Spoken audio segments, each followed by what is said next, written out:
Bonjour, bienvenue à tous pour ce temps de culte. La grâce et la paix vous sont données de la part de Dieu notre Père et de Jésus-Christ notre Seigneur. Le Seigneur nous appelle, le Seigneur nous rassemble, le Seigneur nous unit, il est présent parmi nous. Père, nous te remercions pour ce jour et cette heure mise à part dans notre vie. Voici un temps de paix, d'écoute et de louange. Un temps où par ton esprit nous apprenons à vivre en communion avec Jésus-Christ. Amen. La lecture du jour nous vient de l'Évangile selon Marc au chapitre 4. Il s'agit de deux petites paraboles. Jésus dit encore « Le royaume de Dieu ressemble à ceci. Un homme sème des graines dans son champ. Ensuite, il continue à dormir pendant la nuit et à se lever chaque jour.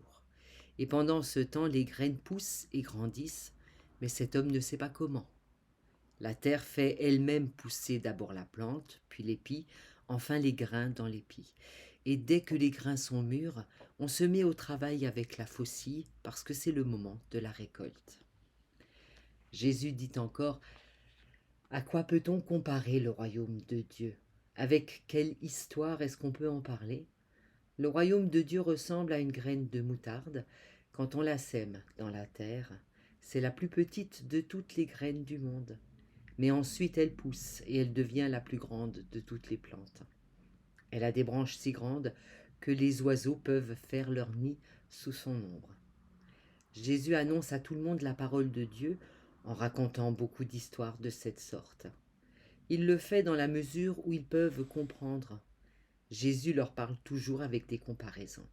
Mais quand il est seul avec ses disciples, il leur explique tout. Le royaume de Dieu ressemble à ceci. Un homme sème des graines dans un champ. Ensuite, il continue de dormir pendant la nuit et à se lever chaque jour. Et pendant ce temps, les graines poussent et grandissent, mais cet homme ne sait pas comment. La conception d'un enfant ressemble à ceci. Un homme sème des graines dans un corps, et ensuite il continue de dormir pendant la nuit et à se lever chaque jour. Et pendant ce temps, les graines poussent et grandissent, mais cet homme ne sait pas comment. La femme dort peut-être un peu moins, elle se lève moins facilement peut-être le matin. Ça, c'est une autre histoire. Aujourd'hui, ce dimanche, nous baptisons un enfant et la tentation de lier les deux événements était trop grande. Graine ici, graine là-bas, le parallèle était évident. Les enfants que nous baptisons, cet enfant que nous allons baptiser dimanche, vient de l'union de deux corps. L'image du champ et de la graine pour expliquer ce miracle vaut bien une autre image, notamment quand il s'agit d'expliquer la conception à un enfant. Pendant des mois, l'enfant grandit dans le corps de sa mère. Aujourd'hui, nous connaissons tous les stades de cette évolution et nous disposons d'outils plus sophistiqués les uns que les autres pour le constater, pour le voir.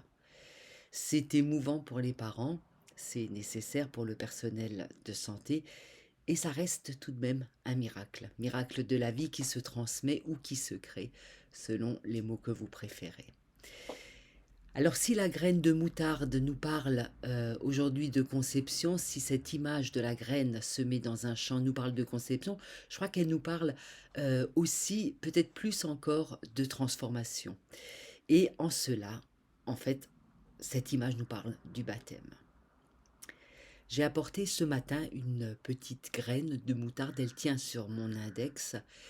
Jésus nous dit que cette graine est l'image du royaume de Dieu.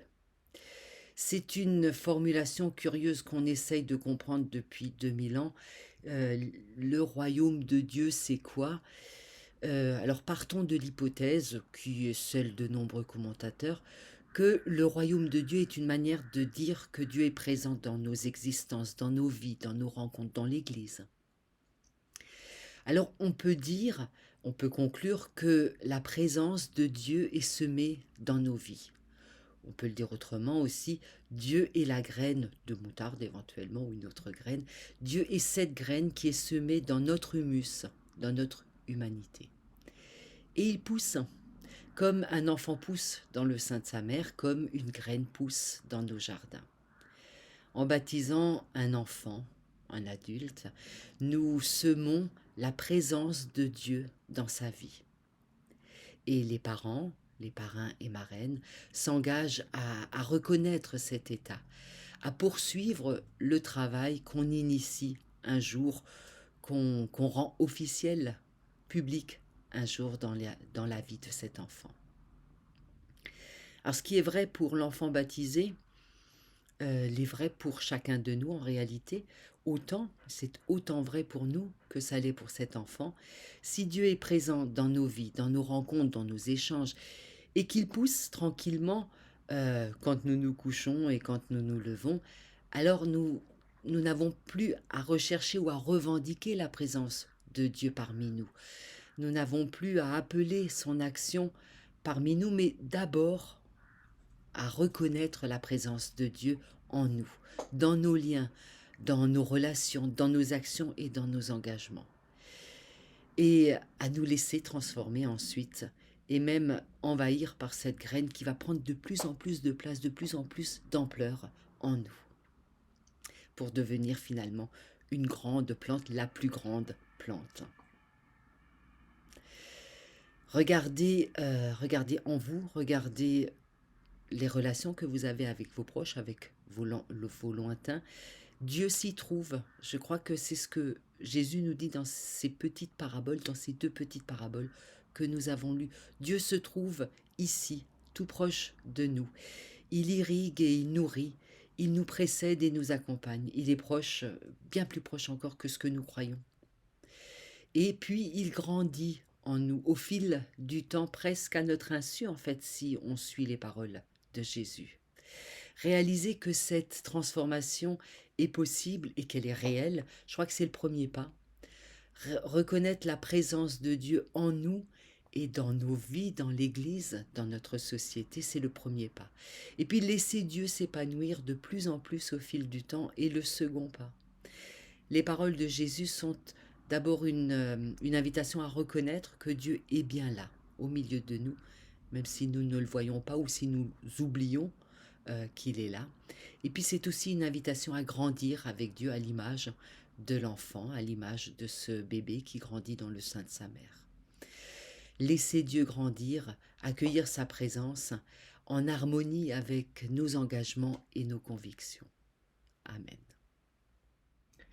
Nous nous unissons dans la prière. Père, ta parole nous a redit ton amour pour ce monde. Nous te prions pour celles et ceux qui ont faim. Fais-nous découvrir la joie du partage. Nous te prions pour les immigrés et les exilés. Prépare-nous à les accueillir avec toutes leurs différences. Nous te prions pour les solitaires. Conduis-nous sur le chemin de leur souffrance. Nous te prions pour les méprisés et les détenus. Rappelle-nous qu'ils ont droit au respect. Nous te prions pour les malades. Inspire-nous l'offrande d'une présence. Nous te prions pour celles et ceux qui exercent l'autorité dans le monde. Donne à chacun de nous d'assumer ses responsabilités. Nous te prions pour ton Église. Apprends-lui à rester fidèle. Béni soit Dieu, il nous a donné sa parole pour que nous l'entendions. Il nous a donné son royaume pour que nous espérions. Allons avec nos sœurs et nos frères dans l'audace et dans l'adoration, et la joie de Dieu sera notre force. Bon dimanche à tous.